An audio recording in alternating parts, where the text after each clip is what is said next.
¿Sabías que el Rey del Universo, aunque casi muerto de sed, no tenía cómo sacar agua del pozo, y dependía de alguien que lo ayudara? En este emocionante encuentro, uno de los más impactantes de la Biblia, veremos el por qué Jesús llegó a ese pozo, cuál era la misión con la mujer samaritana y cuál fue finalmente el maravilloso resultado de esta conversación. Sin duda, podremos aprender a cómo llegar con el Evangelio a las personas, y, a la vez, cómo testificar en forma efectiva a los que nos rodean. Vamos ya a descubrir y desmenuzar esta atrapante y maravillosa entrevista con la mujer samaritana. En viaje a Galilea, Jesús pasó por Samaria. Era ya mediodía cuando llegó al hermoso valle de Siquem. A la entrada de dicho valle, se hallaba el pozo de Jacob. Cansado de viajar, se sentó allí para descansar, mientras sus discípulos iban a comprar provisiones. Los judíos y los samaritanos eran acérrimos enemigos, y en cuanto les era posible, evitaban todo trato unos con otros. Mientras Jesús estaba sentado sobre el brocal del pozo, se sentía débil por el hambre y la sed. El viaje hecho desde la mañana había sido largo, y se hallaba ahora bajo los rayos del sol de mediodía. Su sed era intensificada por la evocación del agua fresca que estaba tan cerca, aunque inaccesible para él, porque no tenía cuerda ni cántaro, y el pozo era hondo. Compartía la suerte de la humanidad, y aguardaba que alguien viniese para sacar agua. Se acercó entonces una mujer de Samaria, y sin prestar atención a su presencia, llenó su cántaro de agua. Cuando estaba por irse, Jesús le pidió que le diese de beber. Ningún oriental negaría un favor tal. En el oriente se llama al agua, el don de Dios. El ofrecer de beber al viajero sediento era considerado un deber tan sagrado que los árabes del desierto se tomaban molestias especiales para cumplirlo. El odio que reinaba entre los judíos y los samaritanos impidió a la mujer ofrecer un favor a Jesús, pero el Salvador estaba tratando de hallar la llave de su corazón, y con el tacto nacido del amor divino, él no ofreció un favor, sino que lo pidió. El ofrecimiento de un favor podría haber sido rechazado, pero la confianza despierta confianza. El Rey del Cielo se presentó a esta paria de la sociedad, pidiendo un servicio de sus manos. El que había hecho el océano, el que rige las aguas del abismo, el que abrió los manantiales y los canales de la tierra, descansó de sus fatigas junto al pozo de Jacob y dependió de la bondad de una persona extraña para una cosa tan insignificante como un sorbo de agua. La mujer se dio cuenta de que Jesús era judío. En su sorpresa, se olvidó de concederle lo pedido, e indagó así la razón de tal petición: como tú, siendo judío, me pides a mí de beber, que soy mujer samaritana. Jesús contestó: si conocieses el don de Dios, y quién es el que te dice, dame de beber, tú pedirías de él, y él te daría agua viva. Es decir, te maravilla que yo te pida un favor tan pequeño como un sorbo de agua del pozo que está a nuestros pies. Si tú me hubieses pedido a mí, te hubiera dado a beber el agua de la vida eterna. La mujer no había comprendido las palabras de Cristo, pero sintió su solemne significado. Empezó a cambiar su actitud despreocupada. Suponiendo que Jesús hablaba del pozo que estaba delante de ellos, dijo: Señor, no tienes con qué sacarla, y el pozo es hondo. ¿De dónde, pues, tienes el agua viva? Eres tú mayor que nuestro padre Jacob, que nos dio este pozo, del cual él bebió. Ella no veía delante de sí más que un sediento viajero, cansado y cubierto de polvo. Miraba hacia atrás a los padres, y hacia adelante a la llegada del Mesías, mientras la esperanza de los padres, el Mesías mismo, estaba a su lado, y ella no lo conocía. Jesús no contestó inmediatamente la pregunta respecto de sí mismo, sino que con solemne seriedad dijo: cualquiera que bebiere de esta agua, volverá a tener sed, mas el que bebiere del agua que yo le daré, para siempre no tendrá sed, mas el agua que yo le daré, será en él una fuente de agua que salte para vida eterna. Mientras Jesús hablaba del agua viva, la mujer lo miró con atención maravillada. Había despertado su interés, y un deseo del don del cual hablaba. Se percató de que no se refería al agua del pozo de Jacob, porque de ésta bebía de continuo y volvía a tener sed. Señor, dijo, dame esta agua, para que no tenga sed, ni venga acá a sacarla. Jesús desvió entonces bruscamente la conversación. Antes que esa alma pudiese recibir el don que él anhelaba concederle, debía ser inducida a reconocer su pecado y su Salvador. Jesús le dice, «Ve, llama a tu marido, y ven acá». Ella contestó, «No tengo marido». Esperaba así evitar toda pregunta en ese sentido. Pero el Salvador continuó, «Bien has dicho, no tengo marido, porque 5 maridos has tenido, y el que ahora tienes no es tu marido, esto has dicho con verdad». La interlocutora de Jesús tembló. Una mano misteriosa estaba hojeando las páginas de la historia de su vida, sacando a luz lo que ella había esperado mantener para siempre oculto. ¿Quién era este que podía leer los secretos de su vida? Se puso a pensar en la eternidad, en el juicio futuro, en el cual todo lo que es ahora oculto será revelado. En su luz, su conciencia despertó. No podía negar nada, pero trató de eludir toda mención de un tema tan ingrato. Con profunda reverencia, dijo, «Señor, paréceme que tú eres profeta». Luego, esperando acallar la convicción, mencionó puntos de controversia religiosa.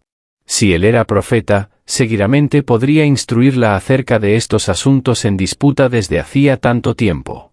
Con paciencia Jesús le permitió llevar la conversación a donde ella quiso. Mientras tanto, aguardaba la oportunidad de volver a hacer penetrar la verdad en su corazón. «Nuestros padres adoraron en este monte», dijo ella, «y vosotros decís que en Jerusalén es el lugar donde es necesario adorar». A la vista estaba el monte Gerizim. Su templo estaba derribado y solo quedaba el altar. Durante muchas generaciones, se habían mezclado con idólatras, cuya religión había contaminado gradualmente la suya. Es cierto que sostenían que sus ídolos tenían como único objeto hacerles acordar del Dios viviente, el gobernante del universo. No obstante, el pueblo había sido inducido a reverenciar sus imágenes esculpidas. Cuando el templo de Jerusalén fue reconstruido en los días de Esdras, los samaritanos quisieron contribuir a su erección juntamente con los judíos. Este privilegio les fue negado, y esto suscitó una amarga animosidad entre los dos pueblos. Los samaritanos edificaron un templo rival sobre el monte Gerizim. Allí adoraban de acuerdo con el ritual mosaico, aunque no renunciaron completamente a la idolatría. Pero los azotaron desastres, su templo fue destruido por sus enemigos, y parecían hallarse bajo una maldición, a pesar de lo cual se aferraron todavía a sus tradiciones y a sus formas de culto. No querían reconocer el templo de Jerusalén como casa de Dios, ni admitían que la religión de los judíos fuese superior a la suya. En respuesta a lo que mencionara la mujer, Jesús dijo, «Mujer, créeme, que la hora viene, cuando ni en este monte, ni en Jerusalén adoraréis al Padre. Vosotros adoráis lo que no sabéis, nosotros adoramos lo que sabemos, porque la salud viene de los judíos». Jesús había demostrado que él no participaba de los prejuicios judíos contra los samaritanos. Ahora se esforzó en destruir el prejuicio de esa samaritana contra los judíos. «La hora viene», dijo él, «y ahora es, cuando los verdaderos adoradores adorarán al Padre en espíritu y en verdad, porque también el Padre tales adoradores busca que le adoren. Dios es espíritu, y los que le adoran, en espíritu y en verdad es necesario que adoren». Aquí se declara la misma verdad que Jesús había revelado a Nicodemo cuando dijo, «A menos que el hombre naciere de lo alto, no puede ver el reino de Dios». Los hombres no se ponen en comunión con el cielo visitando una montaña santa o un templo sagrado. La religión no ha de limitarse a las formas o ceremonias externas. La religión que proviene de Dios es la única que conducirá a Dios. A fin de servirle debidamente, debemos nacer del Espíritu Divino. Esto purificará el corazón y renovará la mente, dándonos una nueva capacidad para conocer y amar a Dios. Entonces le dijo, «Sé que el Mesías ha de venir, el cual se dice el Cristo, cuando él viniere nos declarará todas las cosas».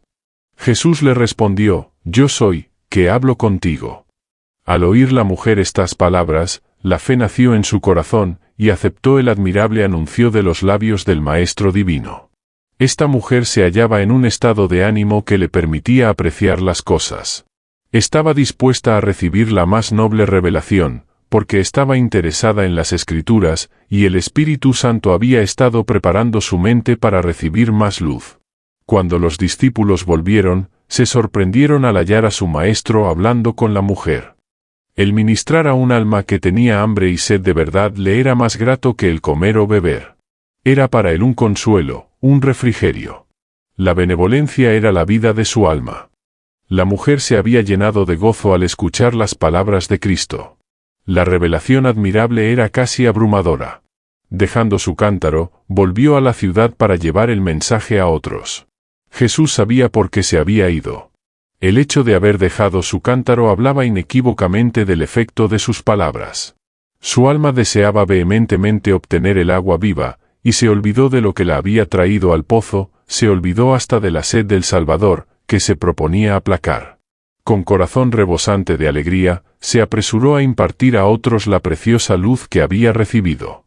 Venid, ved un hombre que me ha dicho todo lo que he hecho, si quizás es este el Cristo. Dijo a los hombres de la ciudad. Sus palabras conmovieron los corazones. Había en su rostro una nueva expresión, un cambio en todo su aspecto. Se interesaron por ver a Jesús. Entonces salieron de la ciudad y vinieron a él. Por el derramamiento del Espíritu Santo en Pentecostés, se iban a convertir millares en un día. Tal era el resultado de la siembra de Cristo, la mies de su obra. En las palabras dichas a la mujer al lado del pozo, una buena simiente había sido sembrada, y cuán pronto se había obtenido la mies. Los samaritanos vinieron y oyeron a Jesús y creyeron en él. Rodeándole al lado del pozo, le acosaron a preguntas, y ávidamente recibieron sus explicaciones de las muchas cosas que antes les habían sido obscuras. Mientras escuchaban, su perplejidad empezó a disiparse. Eran como gente que hallándose en grandes tinieblas, siguen un repentino rayo de luz hasta encontrar el día. Pero no les bastaba esta corta conferencia. Ansiaban oír más, y que sus amigos también oyesen a este maravilloso maestro. Le invitaron a su ciudad, y le rogaron que quedase con ellos. Permaneció, pues, 2 días en Samaria, y muchos más creyeron en él. El Salvador continúa realizando hoy la misma obra que cuando ofreció el agua de vida a la mujer samaritana. Los que se llaman sus discípulos pueden despreciar y rehuir a los parias, pero el amor de él hacia los hombres no se deja desviar por ninguna circunstancia de nacimiento, nacionalidad o condición de vida. A toda alma, por pecaminosa que sea, Jesús dice, si me pidieras, yo te daría el agua de la vida. No debemos estrechar la invitación del Evangelio y presentarla solamente a unos pocos elegidos, que, suponemos nosotros, nos honrarán aceptándola. El mensaje ha de proclamarse a todos. Doquiera haya corazones abiertos para recibir la verdad, Cristo está listo para instruirlos. Él les revela al Padre y la adoración que es aceptable para aquel que lee el corazón. Para los tales no usa parábolas. A ellos, como a la mujer samaritana al lado del pozo, dice, yo soy, que hablo contigo. Tan pronto como halló al Salvador, la mujer samaritana trajo otros a él. Demostró ser una misionera más eficaz que los propios discípulos. Ellos no vieron en Samaria indicios de que era un campo alentador. Tenían sus pensamientos fijos en una gran obra futura, y no vieron que en derredor de sí había una mies que segar. Pero por medio de la mujer a quien ellos despreciaron, toda una ciudad llegó a oír del Salvador. Ella llevó enseguida la luz a sus compatriotas. Esta mujer representa la obra de una fe práctica en Cristo. Cada verdadero discípulo nace en el reino de Dios como misionero. El que bebe del agua viva, llega a ser una fuente de vida. El que recibe llega a ser un dador. La gracia de Cristo en el alma es como un manantial en el desierto, cuyas aguas surgen para refrescar a todos, y da a quienes están por perecer avidez de beber el agua de la vida. Gracias por acompañarnos en esta maravillosa historia de Jesús y la mujer samaritana. Ahora, es nuestro deber como cristianos, imitar a nuestro Maestro y difundir el mensaje de salvación hacia otras personas. Por favor, suscríbase y toque la campanita, con esto nos ayudará a difundir más este vídeo. Dios lo bendiga.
Gracias por acompañarnos en esta maravillosa historia de Jesús y la mujer samaritana.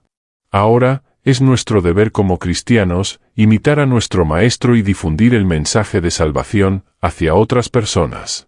Por favor, suscríbase y toque la campanita, con esto nos ayudará a difundir más este vídeo. Dios lo bendiga.